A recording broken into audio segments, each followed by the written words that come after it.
At this point, we have built a whole IDE in NeoVim, but there's one thing that is missing, which is a terminal.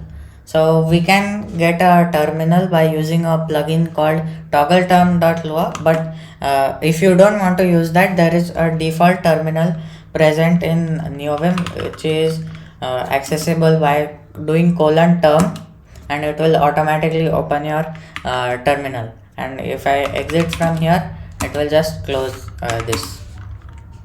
Okay, but I'll show you with a plugin that is a little bit more better and advanced than just the term command. So it is called toggle term. You can install it by going to their GitHub page, which will be in the description, and we can copy paste this.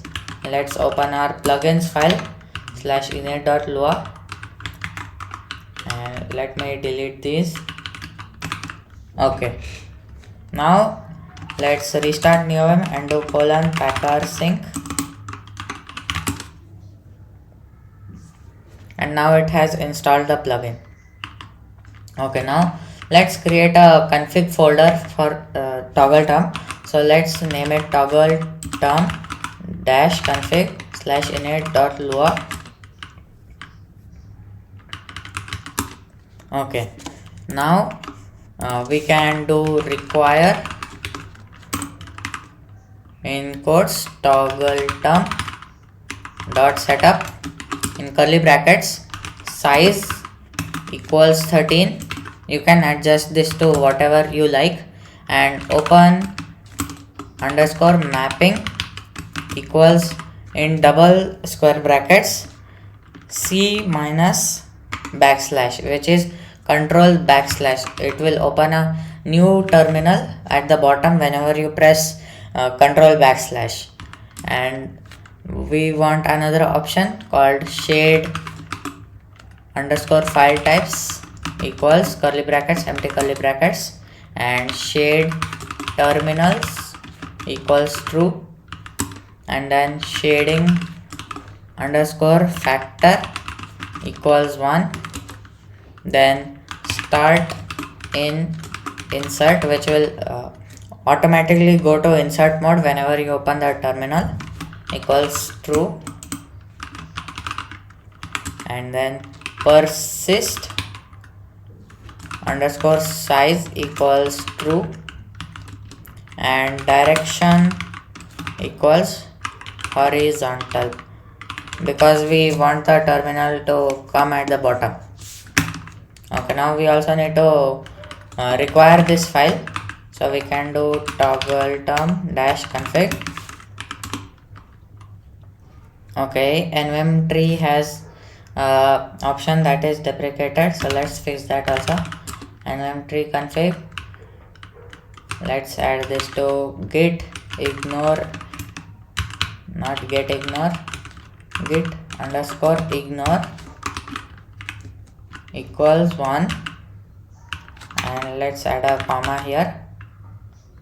Okay, and we need to remove this underscore also, so let's try that. Okay, now toggle term should work. If I press control backslash, it should open a terminal, but it does not open the terminal. Let's see what happened. Term, I have one config here.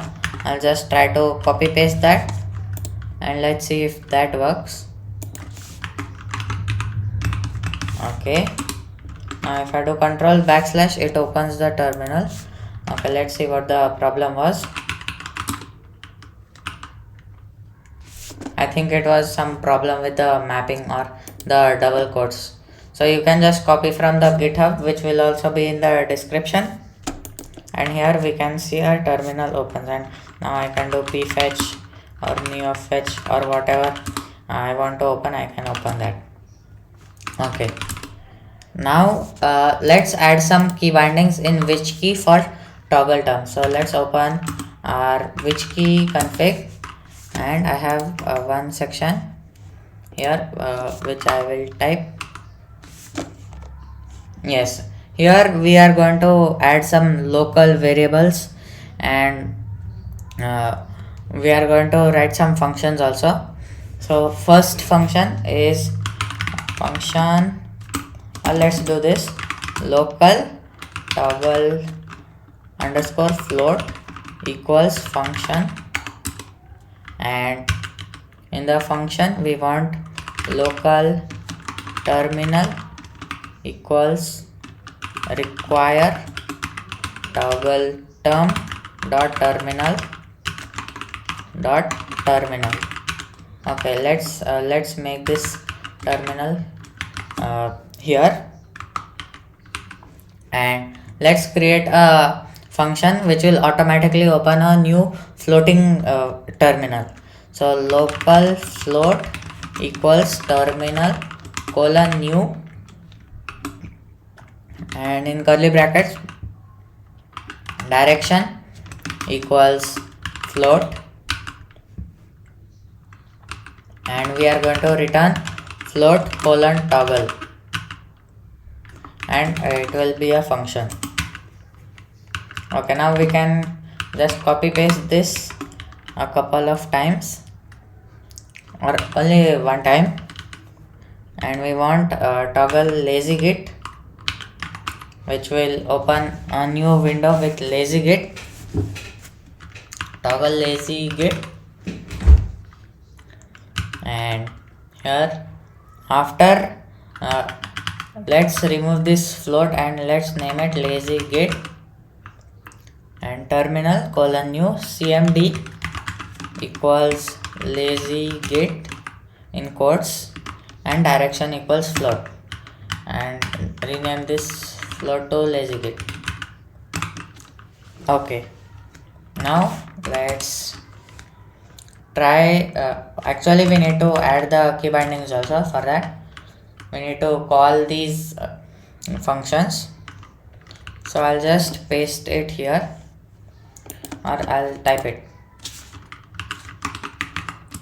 Okay, so we want t equals in curly brackets, t equals again in curly brackets in quotes colon toggle term. It will just open a new toggle term window, and let's name this split below, and then let's copy this a couple of times, and let's name this f, and it will run this command lua. There was a problem, so I had to restart recording, so let's just continue from here. So instead of doing in quotes, we want f equals, we wanted to call the toggle float function, toggle float, and let's name this floating terminal, and let's just copy this here and add a comma, and then rename this to L, which will open lazy git, and let's name this lazy git, and remove this terminal. And now if I restart NeoVim, if I do space t, it will open a bottom split just like control backslash, and you can type exit to close the terminal, and I can do space tf to open a floating terminal. Now I can open neofetch here, or I can open gotop here, and I can exit it by typing exit. And let's try if lazy git works. So space tl, and here I can see my lazy git window. If you haven't installed lazy git, you can just install it with your package manager. For Mac it is brew install lazy git, and for Linux it is sudo pacman. For Arch Linux it is sudo pacman -s lazy git, and for void it is xbps -install -s lazy git, and I think for Ubuntu you can do apt-get. Okay, I think that's it for this video. If you learned something new from this video, then you can like the video and also subscribe to my channel for more content like this. And that's it. Bye bye.